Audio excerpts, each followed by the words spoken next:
മുൻപ് വന്ന ഏറെ ശ്രദ്ധേയമായ ഒരു പരാമർശമുണ്ട്, ഒരു വിമർശനമുണ്ട് ഹൈക്കോടതിയിൽ നിന്നും. കൊച്ചിയിലെ റോഡുകൾ നന്നാക്കിക്കൂടെ എന്നത്. കഴിഞ്ഞ ദിവസം കൊച്ചിയിൽ കോൺക്രീറ്റ് സ്ലാബിൽ കാൽ കുടുങ്ങിയ ഒരു യുവതിക്ക് കാൽ കുടുങ്ങിയ സംഭവം ചൂണ്ടിക്കാണിച്ചുകൊണ്ടായിരുന്നു ജസ്റ്റിസ് ദേവൻ രാമചന്ദ്രന്റെ ഈ വിമർശനം. അതിൽ എന്താണ് കൊച്ചിയിൽ നടക്കുന്നതെന്ന് ഞങ്ങൾ അന്വേഷിക്കുകയുണ്ടായി. കാൽനട യാത്രക്കാർക്ക് വലിയ ഭീഷണി ഉയർത്തുകയാണ് കൊച്ചി നഗരത്തിലെ കോൺക്രീറ്റ് സ്ലാബുകൾ എന്നാണ് നമുക്ക് മനസ്സിലാക്കാൻ കഴിയുന്നത്. അറ്റകുറ്റപ്പണിയുടെ പേരിൽ പൊളിക്കുന്നവ തിരികെ യഥാവിധം സ്ഥാപിക്കാത്തതും കാലപ്പഴക്കം മൂലം നശിച്ചവ മാറ്റാത്തതുമാണ് അപകടങ്ങൾക്ക് കാരണമാകുന്നത്. MG road, north railway station, KSRTC പരിസരം, CP ഉമ്മർ റോഡ്, വൈറ്റില, ആലുവ, മട്ടാഞ്ചേരി, തൃപ്പൂണിത്തുറ, പെരുമ്പാവൂർ, മൂവാറ്റുപുഴ അടക്കമുള്ള വിവിധ പ്രദേശങ്ങളിൽ നിന്നും ഇത്തരത്തിലുള്ള പരാതികൾ വ്യാപകമാണ്. അതായത് കൊച്ചിയിൽ ആകമാനം ഈ പരാതികൾ ഉണ്ട് എന്നതാണ്. കോൺക്രീറ്റ് സ്ലാബുകൾ മാറ്റി പണികൾ നടത്തും, പക്ഷെ അത് തിരിച്ച് യഥാവിധം സ്ഥാപിക്കുന്നില്ല. അത്തരത്തിലൊരു കോൺക്രീറ്റ് സ്ലാബിൽ കാൽ കുടുങ്ങിയാണ് കഴിഞ്ഞ ദിവസം ഏറെ പണിപ്പെട്ട ഒരു സ്ത്രീയെ രക്ഷിക്കാനും കഴിഞ്ഞത്. മെട്രോ നിർമ്മാണ പ്രവർത്തനങ്ങളും വില്ലനാകുന്നുവെന്നാണ് മനസ്സിലാക്കാൻ കഴിഞ്ഞത്. ഞങ്ങളുടെ പ്രതിനിധി അഞ്ജലി ശ്രീജിതരാജ് തയ്യാറാക്കിയ റിപ്പോർട്ട് കാണാം. അപകട ഭീതി ഉയർത്തി കൊച്ചിയിലെ സ്ലാബുകൾ.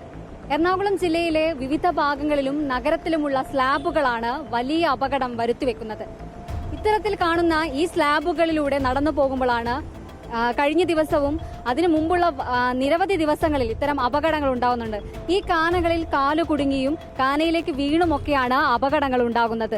ഏറ്റവും ഒടുവിൽ സംഭവിച്ചത് കഴിഞ്ഞ ദിവസം പാലാരിവട്ടത്ത് നടന്ന ഒരു സംഭവമായിരുന്നു. ലൈബ എന്ന 45 വയസ്സുള്ള ഒരു യുവതിയുടെ കാലാണ് ഇത്തരത്തിൽ കോൺക്രീറ്റ് സ്ലാബുകൾക്കിടയിൽ കുടുങ്ങിപ്പോയത്. പിന്നീട് ഒരുപാട് നാട്ടുകാരുടെയും എല്ലാ സഹായത്തോടെയാണ് സ്ലാബ് നീക്കി കാല് പുറത്തെടുത്ത ഒരു അവസ്ഥയുണ്ടായത്. ഇത്തരം സ്ലാബുകൾ എന്തിനാണ് പൊളിച്ചിടുന്നത് എന്നത് വലിയൊരു ചോദ്യമാണ്. അതായത് കാനകളൊക്കെ വൃത്തിയാക്കാനും കൂടാതെ ഈ പഴകിയ സ്ലാബുകൾ എടുത്തു മാറ്റാത്തതുമൊക്കെയാണ് ഇത്തരം അപകടങ്ങൾ വീണ്ടും വീണ്ടും കൊച്ചിയിൽ തുടർക്കഥയാകുന്നത്. കൊച്ചിയിലെ വിവിധ ഭാഗങ്ങളിൽ ഇത്തരം അപകടങ്ങൾ ദിനം പ്രതി നടന്നുകൊണ്ടിരിക്കുകയാണ്. നഗരത്തിലെ MG road, north railway station, KSRTC പരിസരം, CP ഉമ്മർ റോഡ്, വൈറ്റില, ആലുവ, മട്ടാഞ്ചേരി, പെരുമ്പാവൂർ, മൂവാറ്റുപുഴ അടക്കമുള്ള വിവിധ പ്രദേശങ്ങളിൽ നിന്നെല്ലാം ഇത്തരത്തിലുള്ള പരാതികൾ വ്യാപകമാണ്.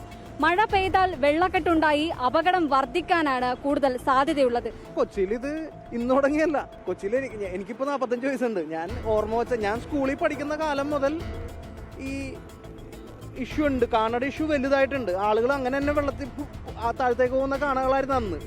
അങ്ങനെ നോക്കി ഇന്ന് കുറച്ച് മെച്ചപ്പെടണം എന്ന് പറയും. ഇപ്പൊ നടക്കാൻ കുറച്ച് സ്ഥലമെങ്കിലും ഉണ്ട്. മഴ പെയ്തപ്പോൾ ക്ലീൻ ചെയ്യാൻ വേണ്ടി ചെയ്തായിരിക്കും, പക്ഷെ അത് അവർ റിസ്റ്റോർ ചെയ്തിട്ടില്ല. വളരെ സൂക്ഷിച്ചിടുന്നതിലേക്ക് പ്രശ്നമാണ്. കാരണം സ്ലാബ് അൺഈവൺ, ചിലർക്ക് സ്ലാബില്ല.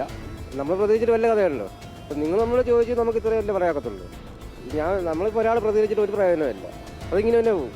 ഇത്തരത്തിൽ ആളുകളെല്ലാം പരാതിപ്പെട്ടിട്ടും യാതൊരുവിധ നടപടിയും അധികാരികളുടെ ഭാഗത്തു നിന്നും ഉണ്ടാകുന്നില്ല. വീണ്ടും വീണ്ടും ഇത്തരം അപകടങ്ങൾ കൊച്ചിയിൽ തുടർക്കഥയാവുകയാണ്.